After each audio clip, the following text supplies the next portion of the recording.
Hi,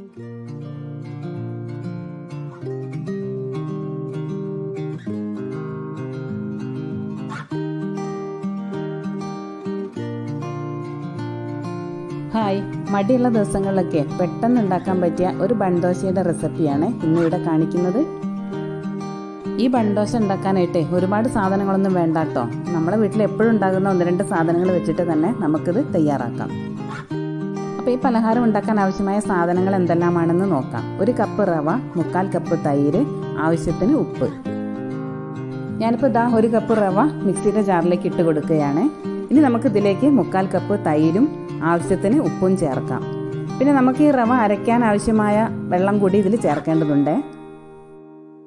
സാധാരണ പച്ചവെള്ളം തന്നെയാണ് കേട്ടോ റവ അരയ്ക്കുന്നതിന് ഉപയോഗിക്കുന്നത്. അപ്പോൾ നമുക്കിത് മിക്സിയുടെ ജാറിലിട്ട് ഒന്ന് നന്നായി അരച്ചെടുക്കാം. ഈ റവ അരയ്ക്കുമ്പോഴേ അതൊന്ന് കുതിർന്ന് വരുന്നോണ്ടേ അത്യാവശ്യം വെള്ളം ചേർക്കേണ്ടി വരും. അപ്പം നമ്മൾ പാകത്തിന് വെള്ളം നോക്കിയിട്ട് എത്രയാണെന്ന് വെച്ചാൽ അത് ചേർത്ത് കൊടുക്കാം. ഇന്ന് ശനിയാഴ്ച ആയതുകൊണ്ടേ മോൾക്കൊന്നും സ്കൂളില്ല കേട്ടോ. അതുകൊണ്ട് തന്നെ രാവിലെ എണീക്കാനും വൈകി. അപ്പോൾ പെട്ടെന്ന് എന്തുണ്ടാക്കുന്ന ആലോചിച്ചപ്പോഴാണ് ഈ ബൺദോശയുടെ കാര്യം ഓർമ്മ വന്നത്. എന്നാൽ പിന്നെ അത് ഉണ്ടാക്കി കളയാമെന്നും വിചാരിച്ചു. അപ്പോൾ നമ്മുടെ റവയും തൈരും ഉപ്പും വെള്ളവും ചേർത്ത് നന്നായി അരച്ചെടുത്തിട്ടുണ്ട്. അപ്പോൾ നമ്മൾ അരച്ചെടുത്ത മാവ് ഒരു ബൗളിലേക്ക് ഒഴിച്ചു കൊടുക്കുകയാണ്. ഇനി ഈ മാവിലേക്ക് കുറച്ച് അപ്പക്കാരം അല്ലെങ്കിൽ ബേക്കിംഗ് സോഡ ചേർക്കുകയാണ്. ഒരു നുള്ളി ചേർത്ത് കൊടുത്താൽ മതി കേട്ടോ. മാവ് നന്നായി ഇളക്കിയതിന് ശേഷം മൂടി വെക്കാം. ഈ മാവ് വേണമെങ്കിൽ ഒരു 15 മിനിറ്റ് റെസ്റ്റ് ചെയ്യാൻ വെക്കാം കേട്ടോ. ഞാനിപ്പം റെസ്റ്റ് ചെയ്യാൻ വെച്ചതല്ല. ഇതിലേക്ക് നമുക്ക് കുറച്ച് കാര്യങ്ങൾ കൂടി വറുത്ത് ചേർക്കാനുണ്ട്. നേരത്തെ അരച്ചു വെച്ച ദോശമാവ് ഫ്രിഡ്ജിലുണ്ടെങ്കിലേ അതുകൊണ്ട് നമുക്ക് ഈ ബൺദോശ ഉണ്ടാക്കാം കേട്ടോ. മാവിലേക്ക് ചേർക്കാൻ വഴറ്റാനായിട്ട് നമ്മൾക്ക് 1 സവാള ചെറുതായി അരിഞ്ഞത്, 1 പച്ചമുളക് വട്ടത്തിൽ ചെറുതായി അരിഞ്ഞത്, കുറച്ച് കറിവേപ്പില അരിഞ്ഞത്, ഇതൊക്കെ ആവശ്യമുണ്ട്. അപ്പോൾ ഞാനൊരു പാൻ അടുപ്പത്ത് വെച്ചിട്ടുണ്ട്. ഇനി പാൻ ചൂടായതിന് ശേഷം അതിലേക്ക് കുറച്ച് വെളിച്ചെണ്ണ ഒഴിച്ചു കൊടുക്കാം. വെളിച്ചെണ്ണ ചൂടായതിന് ശേഷം നമുക്കിതിലേക്ക് 1/2 ടീസ്പൂൺ ഉഴുന്നും 1/2 ടീസ്പൂൺ നല്ല ജീരകവും ചേർത്ത് കൊടുക്കാം. ഇനി ഇതൊന്നൊരു ലൈറ്റ് ബ്രൗൺ നിറമാകുന്നത് വരെ ഒന്ന് ഇളക്കി കൊടുക്കാം. ഇപ്പോൾ 2 ദിവസമായിട്ട് മഴയൊന്നും ഇല്ലാലോ അല്ലേ? നല്ല കാലാവസ്ഥയാണ്. നിങ്ങളവിടെയൊക്കെ മഴയുണ്ടോ? ഒപ്പം ഉള്ളിയും പച്ചമുളകൊക്കെ വഴറ്റുന്നതിൻ്റെ കൂടെ ചെറുതായി അരിഞ്ഞ ക്യാരറ്റും തക്കാളിയും ഒക്കെ ചേർക്കാം കേട്ടോ. അതൊക്കെ അവനവൻ്റെ ഇഷ്ടത്തിനനുസരിച്ച് ചേർക്കാമേ. അപ്പോൾ ഉഴുന്നും നല്ല ജീരകവും ഒക്കെ ഒന്ന് പൊട്ടി വരുന്നുണ്ട്. ഇനി ഇതിലേക്ക് അരിഞ്ഞു വെച്ച ഉള്ളിയും പച്ചമുളകും കറിവേപ്പിലയും ചേർക്കാം. നമ്മളിതിലേക്ക് മസാലപ്പൊടികളൊന്നും ചേർക്കുന്നില്ല കേട്ടോ.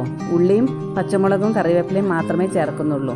ഇത് നന്നായി ഒന്ന് വഴന്ന് വരുമ്പോൾ ഇതിലേക്ക് കുറച്ച് ഉപ്പ് ചേർത്ത് കൊടുക്കാം. നല്ലൊരു സ്മെല്ല് കിട്ടാൻ ലാസ്റ്റ് ഞാൻ കുറച്ച് കായപ്പൊടിയും ചേർക്കുന്നുണ്ട്. അപ്പോൾ നമ്മുടെ വീഡിയോ ഇഷ്ടപ്പെട്ടാൽ ലൈക്ക് ചെയ്യാനും ഷെയർ ചെയ്യാനും സബ്സ്ക്രൈബ് ചെയ്യുവാനും ഒന്നും മറക്കരുതേ. അപ്പോൾ നിങ്ങളോടെല്ലാവരോടും ഒരു സന്തോഷ വാർത്ത പങ്കുവെക്കാനുണ്ട് കേട്ടോ. നമ്മുടെ ചാനലിൽ സബ്സ്ക്രൈബേഴ്സിൻ്റെ എണ്ണം 200ൻ്റെ അടുത്തായിക്കൊണ്ടിരിക്കുകയാണ്. നിങ്ങൾക്കത് നിസ്സാരമായിട്ട് തോന്നും കേട്ടോ. പക്ഷെ എന്നെ സംബന്ധിച്ചിടത്തോളം അതൊരു സന്തോഷമുള്ള കാര്യം തന്നെയാണ്. അപ്പം നമ്മുടെ ചാനലൊരു 1K ഒക്കെ അടിക്കുകയാണെങ്കിൽ ഞങ്ങളൊരു ഗീവ് അവേ ഒക്കെ പ്ലാൻ ചെയ്യുന്നുണ്ട് കേട്ടോ. സപ്പോർട്ട് ചെയ്യുന്ന എല്ലാവരോടും സ്നേഹം മാത്രം. ഇനി മുന്നോട്ട് നിങ്ങളുടെ എല്ലാവരുടെയും സപ്പോർട്ട് പ്രതീക്ഷിക്കുന്നു കേട്ടോ. ഉള്ളിയൊക്കെ ഒരു ലൈറ്റ് ബ്രൗൺ കളറായിട്ടുണ്ട്. ഇനി നമുക്കിത് അരച്ചു വെച്ച മാവിലേക്ക് ചൂടോടെ തന്നെ ചേർക്കാം. ഇത് നന്നായി മാവിലിട്ട് മിക്സ് ആക്കിയതിന് ശേഷം നമ്മൾക്ക് ബൺദോശ ഉണ്ടാക്കാം. ഇതേ മാവ് തന്നെ നമുക്ക് വേണമെങ്കിൽ ദോശക്കല്ലിലും പരത്തി ചുട്ടെടുക്കാം. പക്ഷെ ഞാനിപ്പോൾ അപ്പച്ചട്ടിയാണ് ബൺദോശ ഉണ്ടാക്കാൻ ഉപയോഗിക്കുന്നത്. ഞാനിപ്പോൾ ഈ ബൺദോശയുടെ കൂടെ ചട്നിയൊന്നും ഉണ്ടാക്കാനില്ല കേട്ടോ. ഈ ബൺദോശ ചായയുടെ കൂടെ കഴിക്കാൻ തന്നെ നല്ല ടേസ്റ്റാണ്. മാവ് നന്നായി ഇളക്കിയതിന് ശേഷം നമ്മൾക്ക് ദോശ ചുട്ടെടുക്കാം.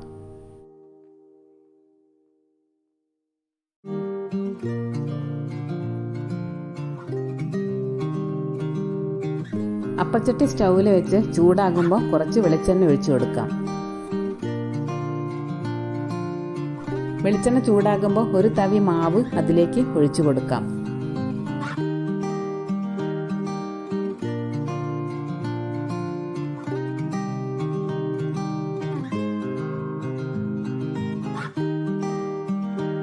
മാവ് അപ്പച്ചട്ടിയിൽ ഒഴിക്കുന്ന സമയത്തെ നല്ല ഫ്ലെയിമിലായിരിക്കണേ. കുറച്ച് കഴിഞ്ഞതിന് ശേഷം നമുക്ക് ഫ്ലെയിം കുറച്ച് കൊടുക്കാം.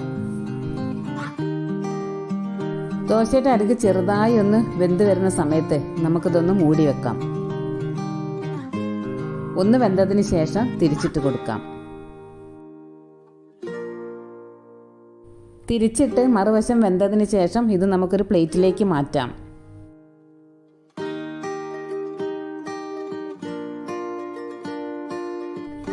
ഇനി ബാക്കിയുള്ള മാവും കൂടി ഇതേപോലെ തന്നെ ചുട്ടെടുക്കാം.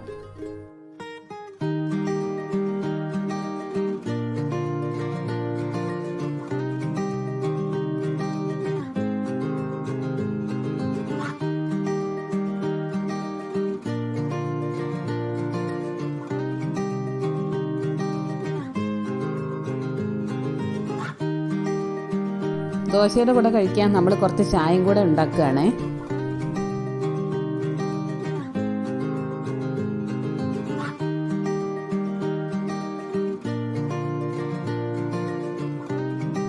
നമ്മുടെ ബൺദോശയും ചായയും ഒക്കെ റെഡി ആയിട്ടുണ്ട് കേട്ടോ.